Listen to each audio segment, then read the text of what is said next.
Aujourd'hui, ça ne vous a pas échappé, c'était la fin du fameux ultimatum théorique lancé par le Real. C'est dingue. Mbappé Pas dormi de la nuit, moi. devait faire son choix avant aujourd'hui, sinon le Real se tournerait vers quelqu'un d'autre. Bon, on dit bien en théorie parce que cet ultimatum n'a pas été confirmé par toutes les parties. Ce qui est sûr, c'est que le Real a fait passer ce bruit, comme le Real a fait passer l'idée que c'était à Mbappé de faire le premier pas désormais vers le club madrilène. Est-ce que vous comprenez toute cette communication du club espagnol ou est-ce que c'est pas un peu ridicule, ces coups de pression, ces ultimatums?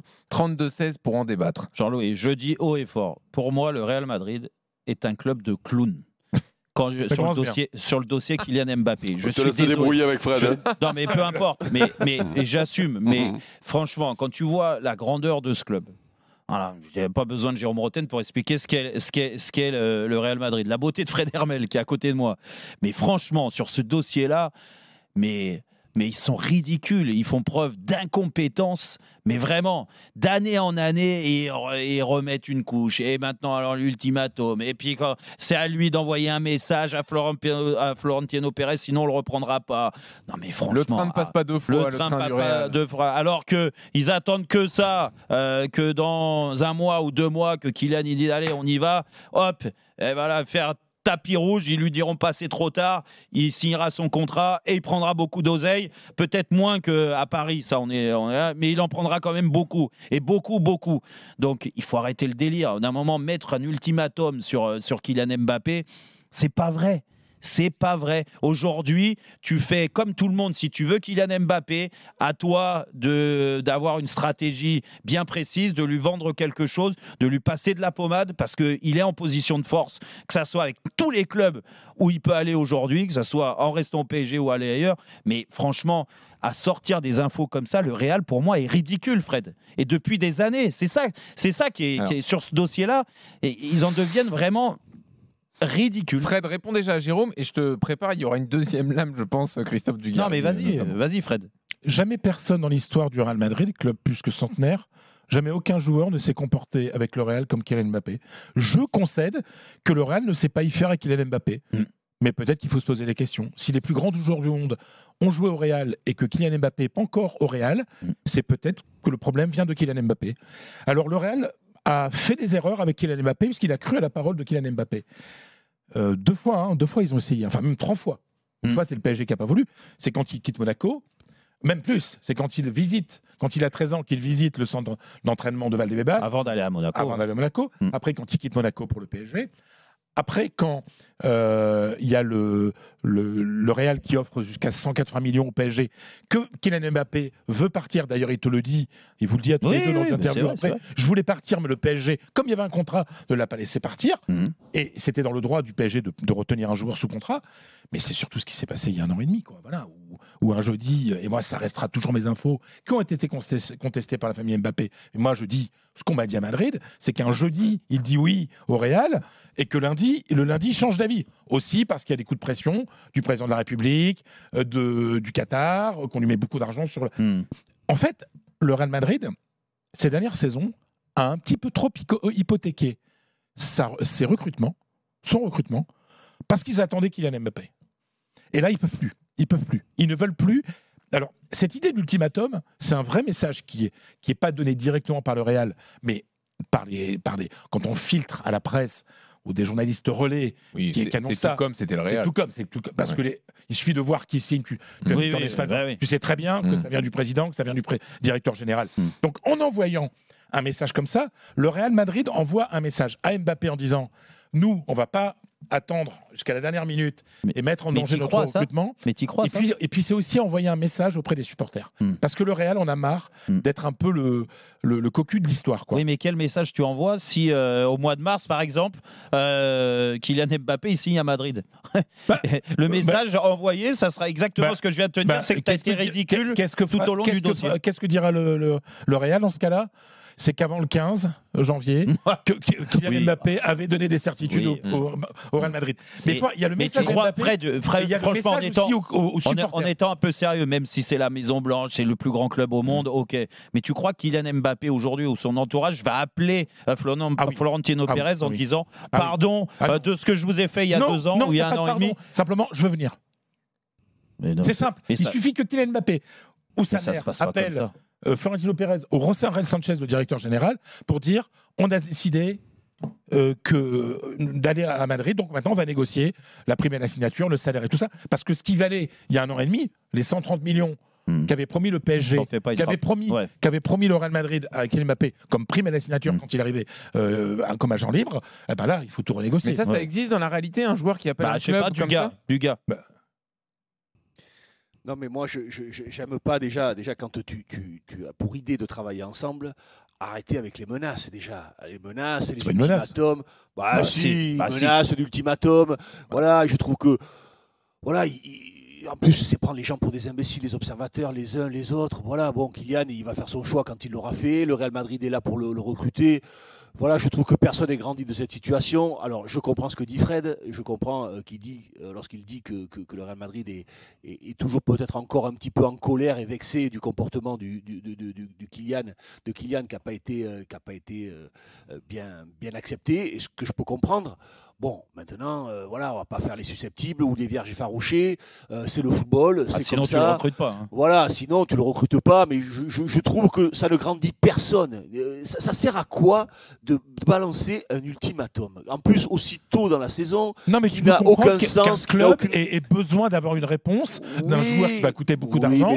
Et dans ce cas-là, si Mbappé vient pas, de pouvoir commencer à négocier avec Haaland. C'est trop tôt. On est le 11 décembre. Excuse-moi, dans les clubs, on ne décide pas des recrutements au mois de juillet. Hein. Oui, mais Fred, on n'est pas dupe. Il y a une politique sportive. Hein. On n'est pas dupe que si Mbappé n'entame pas l'ultimatum ou dépasse l'ultimatum et qu'il leur dit oui, il accueillera avec. Oui, mais ça dépend quand.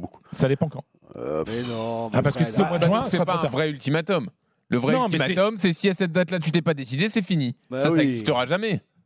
Non, mais en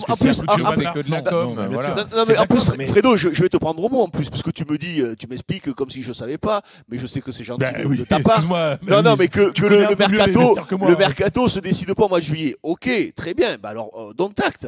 Si le 11, c'était aujourd'hui la deadline, donc voilà, le 11 Mbappé, le 15, pardon, on est le 15, pardon. Mbappé a pas signé, et bien ils font pas Mbappé. Et bien ils ont qu'à dire le Real Madrid, puisqu'ils sont si courageux que ça. Ils ont dit, mais voilà, Mbappé, c'était le 15, la deadline, on fait pas. Ah oui. Eh bien, on va voir s'ils ont l'air plus malins. Tiens. Alors, voilà. Alors après, il y a quand même beaucoup de gens à Madrid, notamment parmi les dirigeants, qui en ont marre de tout ça. Et qui voudraient totalement abandonner la piste Mbappé. Mais c'est pour ça, je comprends pas. Dans ces cas-là, tu le fais. Oui, ou sinon tu le prends pas, Fred. Je pense que le Real n'a pas besoin de communiquer sur le fait qu'il ne veut pas Mbappé. Mais tu crois vraiment que si Kylian, aujourd'hui, demain, il dit « je veux aller à Madrid », il va le 31 mars, par exemple, le jour de mon anniversaire. Mais tu te dépêches parce que dans quelques heures, l'ultimatum est fini.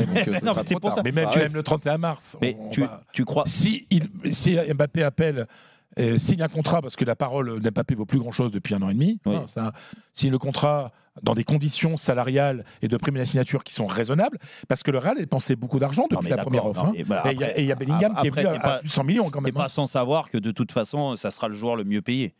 On est d'accord. C'est pas sûr. Bah écoute, Fredo, tu défends le Real, ce que je peux comprendre. Mais sincèrement, je te donne leur point de vue. Sur des petites phrases comme ça, je trouve qu'ils sont pas à la hauteur. C'est pas de leur niveau. Non, mais c'est pas de leur niveau. Tu veux dire que ça me fait penser? Tu sais à qui ça me fait penser ces genres de phrases? Ça me fait penser à Barcelone. Ça me fait penser à Barcelone, ce genre de phrase. Ça vaut quelque chose, non? Ouais. Après, tu sais, ils n'ont pas toujours eu une parole, le Real. On n'a pas entendu. On se rappelle du gars de notre ami Ziz, comment ils l'ont traité à la fin. Non, mais le gros problème, c'est que on a l'impression que Florentino Pérez, sa parole, c'est parfois laisse un petit peu à des... C'est qu'à un moment, ils s'entendaient plus dans le fonctionnement au quotidien. Il a fait du mal à Aziz. Moi, j'ai l'impression que le Real, enfin, c'est pas une impression, le Real n'a pas l'habitude qu'on lui résiste ou qu'on lui refuse.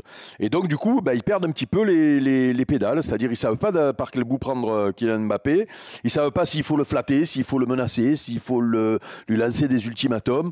Et on peut faire, puisque Jérôme, tu as dit ils sont ridicules. Ça me fait penser aux histoires d'amour quand tu es amoureux d'une nana, qu'elle te veut pas et que toi tu continues, tu es ridicule. Ouais, mais quand la nana te dit qu'elle veut et puis qu'après elle veut plus. Eh ben, à toi de dire qu'elle veut plus. Donc si elle veut pas une fois, il faut laisser tomber. Voilà, il y a des fois il faut pas forcer les choses. Donc là j'ai quand même l'impression et ça doit pas être évident quand tu es un club comme le Real que tu es considéré, alors il y en a plusieurs qui se battent pour ce titre-là, mais de plus grand club du monde. Et voilà, bon, on va partir du principe, on va partir du principe que c'est le plus grand club du monde. Donc tu as les joueurs que tu veux, personne ne te résiste, et c'est toi qui fais ton marché, qui choisis, tu pointes du doigt, et le mec il vient. Et là ils sont tombés sur un os, et ils savent plus comment faire. Et là cet ultimatum me fait penser à une solution désespérée, c'est-à-dire parce que on est tous d'accord pour dire que si au mois de mars, même au mois d'avril, il leur dit oui, ils vont l'accueillir en courant, ils vont venir le chercher un jet privé, ils vont lui faire le contrat de leur vie. Ouais, rien à voir avec ce qu'ils gagnent au PSG. Hein. Non, mais par rapport à eux, ils seront prêts à casser la tirelire pour le faire venir même au mois d'avril. On n'est pas dupes tous. Donc, mais Eric, tu peux comprendre que le Real. Mais je comprends, mais c'est ce que je suis en train de t'expliquer.